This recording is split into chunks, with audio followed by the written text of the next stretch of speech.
এক বাংলাদেশি মেয়ে রাস্তা দিয়ে হেঁটে যাওয়ার সময় ইন্ডিয়ান একটা বিএমডাব্লিউ গাড়ি রাস্তায় দেখে। সেখানে গিয়ে সে ছবি তুলতে থাকে। ঠিক তখনই সেই গাড়িটির মালিক ইন্ডিয়ান মেয়েটি এসে বাংলাদেশি মেয়েটির চুল ধরে টানে এবং তাকে ভীষণভাবে অপমান করে বলে, কত বড় সাহস, যোগ্যতা ছাড়া আমার গাড়িকে স্পর্শ করিস।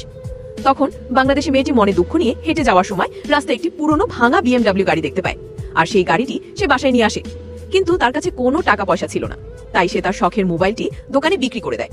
তার বিনিময়ে সে যে টাকা পায় সেই টাকা দিয়ে একটি ছোট মুদি দোকান দেয়। একদিন এক ধনী লোক তার দোকানে এসে সকল মাল বেশি দাম দিয়ে কিনে নিয়ে যায়। আর সেই মেয়েটি অনেকগুলো টাকা পেয়ে খুশি হয়ে যায়। সেই টাকা দিয়ে সে যন্ত্রপাতি কিনে আনে এবং গাড়িটাকে মেরামত করে একেবারে নতুন বিএমডাব্লিউ গাড়ি বানিয়ে ফেলে। বাংলাদেশি মেয়েটি রাস্তায় সেই গাড়িটি নিয়ে বের হলে ইন্ডিয়ান মেয়েটি তার গাড়িটি দেখে জোরে জোরে হাসতে থাকে এবং বলতে থাকে, এসব পুরনো গাড়ি পুরনোই থাকে। তখনই বাংলাদেশি মেয়েটি রেগে যায় এবং দুজনে মিলে একটি বড় রেসের আয়োজন করে। প্রতিযোগিতা কে জিতবে তার দায়িত্ব তোমার হাতে। যদি ইন্ডিয়া জিতে থাকে তাহলে কমেন্ট ও সাবস্ক্রাইব করো, আর যদি বাংলাদেশ জিতে থাকে তাহলে লাইক ও সাবস্ক্রাইব করো।